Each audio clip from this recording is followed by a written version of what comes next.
سلام، ما برگشتیم با قسمت جدیدی از پادکست سریال زنان کوچک. امیدواریم این قسمت رو دوست داشته باشید و تا آخر همراهمون باشید.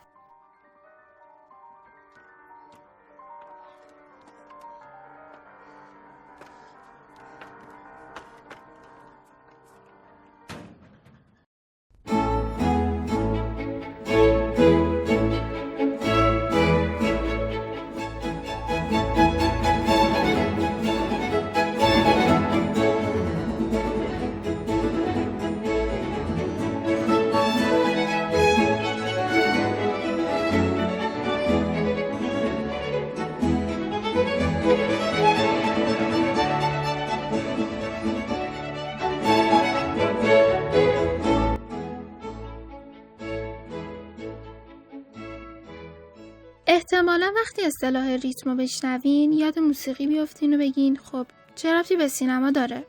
تو سینما ما کلمه ریتم رو تو مواقع مختلفی میتونیم به کار ببریم. یه وقتایی در مورد ریتم درونی یه سریال صحبت میکنیم که همون ریتم درون هر پلانه، یعنی حرکت بازیگرا تو قاب، حرکت‌های دوربین و خلاصه هر چیزی که ما توی یک نما قبل از کات میبینیم که این مورد به عهده کارگردان سریاله. اما یه وقتایی ممکنه منظورمون ریتم بیرونی کار باشه که مربوط میشه به کنار هم قرار گرفتن نماهای مختلف و مدت زمان هر نما که این تاثیر تدوینه و البته بازم تحت نظارت کارگردان. تا اینجا این دو ریتمی که گفتیم فقط مربوط به بخش بصری سریال میشه و میدونیم هر دوشون در نهایت دارن فیلمنامه‌ای رو به تصویر میکشن که خودشم با ریتم مشخصی جلو میره. پس ما 3 تعریف از ریتم داریم که در نهایت همشون با هم یک جریان متناوب رو شکل میدن و تو طول سریال تکرار میشه و همکاری و کنش بین اونها ریتم نهایی کار رو شکل میده. پس خلاصش رو بگیم، اگه به همه چیزایی که تا اینجا گفتیم به درستی توجه کنید، باعث میشه حسی از سریال بگیری که نتیجه همین ریتمشه. مثلا اگه یه سریال رو میبینی و بعد حس میکنی که چقدر آروم شدی، به خاطر اینه که ریتم سریال آرومه، یا برعکسش هم هست. اگه موقع دیدن یه سریال حس میکنی نفستون حبس شده، به خاطر ریتم تندشه. ما هم قراره در ادامه و توی این پادکست در مورد همین صحبت کنیم. حالا که اینا رو گفتیم، میتونیم در مورد موسیقی و تدوین خود سریال هم صحبت کنیم. اول از همه باید بگیم که فیلمنامه سریال پر از اتفاقات پشت سر هم و شاخه است. به طوری که توی یه قسمت به اندازه چند قسمت از یه سریال دیگه اتفاقات بزرگ و تعیین کننده‌ای رخ میده. مثلا توی همین 4 قسمت ابتدایی شخصیت‌های اصلی پول زیادی رو پیدا کردن و دوباره از دستش دادن، یا دوست اینجا به قتل رسید و مدیرشین که اولین مظنون بودن بدون هیچ کشمکش خاصی خودش به قتل رسید.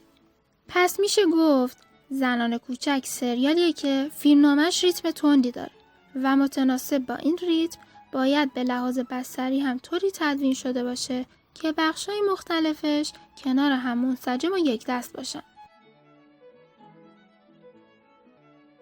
فیلمنامه سریال به طور کلی 2 شاخه بزرگ داره که به شاخه‌های کوچکتری تقسیم میشن و به خاطر همین سریال برای جلو بردن فیلمنامه تدوین موازی رو انتخاب کرده. یعنی 2 خط روایی اصلی داستان به شکل متناوب جلو میرن که یکیشون مربوط به درگیر شدن اینجو با مرگ دوستشه و اون یکی ماجرای درگیر شدن اینکیون با قتل‌های سریالیه که در نهایت هر دوشون به یک مقصد مشترک ختم میشن. البته همونطور که گفتیم داستان شاخه‌های کوچکتری هم داره که قرار نیست تو این اپیزود ازشون صحبت کنیم و در آینده توی بخش فیلمنامه ازش صحبت خواهیم کرد. یکی از چیزایی که سریال استفاده کرده تا بتونه انسجام بین این 2 خط روایی رو حفظ کنه موسیقیه. مثلا میتونیم ببینیم که قبل از هر تغییر صحنه بین 2 خط داستان یا پرش از یک ژانر به ژانر دیگه از موسیقی متناسب با جریان اتفاقات و فضای اونها استفاده میشه تا این رفت و برگشتای پشت هم بین خطای داستانی رو تلطیف کنه و بیننده رو سردرگم نکنه. از طرف دیگه موسیقیایی که توی سریال استفاده شدن با فضاهای مختلف متناسبن و تکرار شدنشون باعث میشه ما راحت‌تر با سریال همراه شیم. ضمن اینکه موسیقی تو مواقعی که لازمه تاثیر بیشتری رو برای روایت داستان و فضا سازی داشته باشه بیشتر از قبل اوج میگیره و باعث میشه تاثیرش رو موقع دیدن بیشتر متوجه بشیم. به روند موسیقی روی این دو موقعیت مختلف توجه کنید. 이거 말고 내가 유학 갈 수 있는 다른 방법을 알아?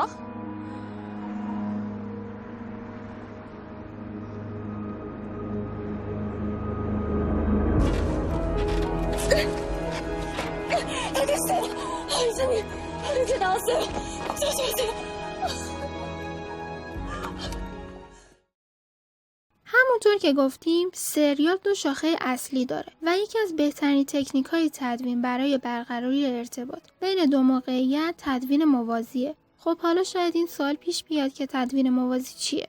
به زبون ساده تدوین موازی مثل اینه که شما به جای اینکه یه موقعیت رو نشون بدین و بعد برین سراغ موقعیت بعد هر دو رو با هم ترکیب کنین و به این شکل بینشون پل بزنین.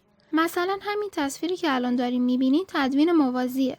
تدوینی که از نشون دادن تفاوت‌ها نهایت استفاده رو کرده. به این شکل که همزمان که اینه داره خصوصیات خونه‌شون رو به هیورین نشون میده، تو سمت دیگه اینجو دنبال خرید یه خونه جدیده و ما به شکل موازی یخچالا، حموما و دوشای دوتا خونه و پنجره‌های اونا رو میبینیم که به شکل قرینه کنار هم قرار گرفتن. تا همزمان هم متوجه بشیم که چرا اینجور اصرار به خرج کردن اون 2 میلیارد پول داره و هم بفهمیم چرا اینها اینقدر مصممه تا از این خونه فرار کنه. اما این نوع تدوین با نشون دادن شباهت ها هم میتونه پل ارتباطی دوتا موقعیت باشه. البته یادمون نره اینجا تدوین صدا هم به کمک تدوین تصویر میاد و بخشی از این پل ارتباطی رو شکل میده. تو این سکانس ما همزمان که داریم اعمال تدوین موازی رو روی تصاویر میبینیم تدوین صدا رو هم داریم که با پس و پیش کردن صدا کارش رو انجام میده. مثلا بیاییم به این قسمت از سریال خوب گوش بدیم. 원주민 중에서도 소수의 주술사만이 난초의 서식지를 알았다. 일반인이 난초를 접하면 자칫 위험할 수도 있기 때문에.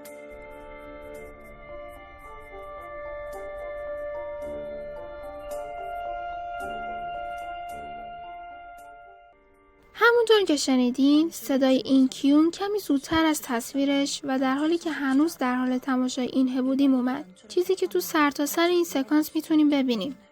در واقع ما در حالی که صدای اینکیون رو میشنویم تصویر مادر هیورین و ارکیده هاشو میبینیم که این باعث میشه ما حس کنیم توضیحات اینکیون و ارکیده های آبی مادر هیورین به هم مرتبطن و اونو مظنون بدونیم.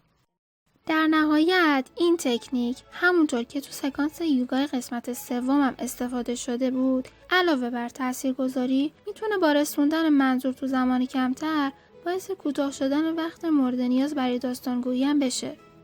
پس زنان کوچک مهمترین استفادهش از تدوین موازیه که علاوه بر قوی کردن ارتباط بین دو سکانس داستان خودش رو هم تو زمان کوتاه‌تری به تصویر کشیده که این خودش باعث شده ریتم سریع سریال حفظ بشه.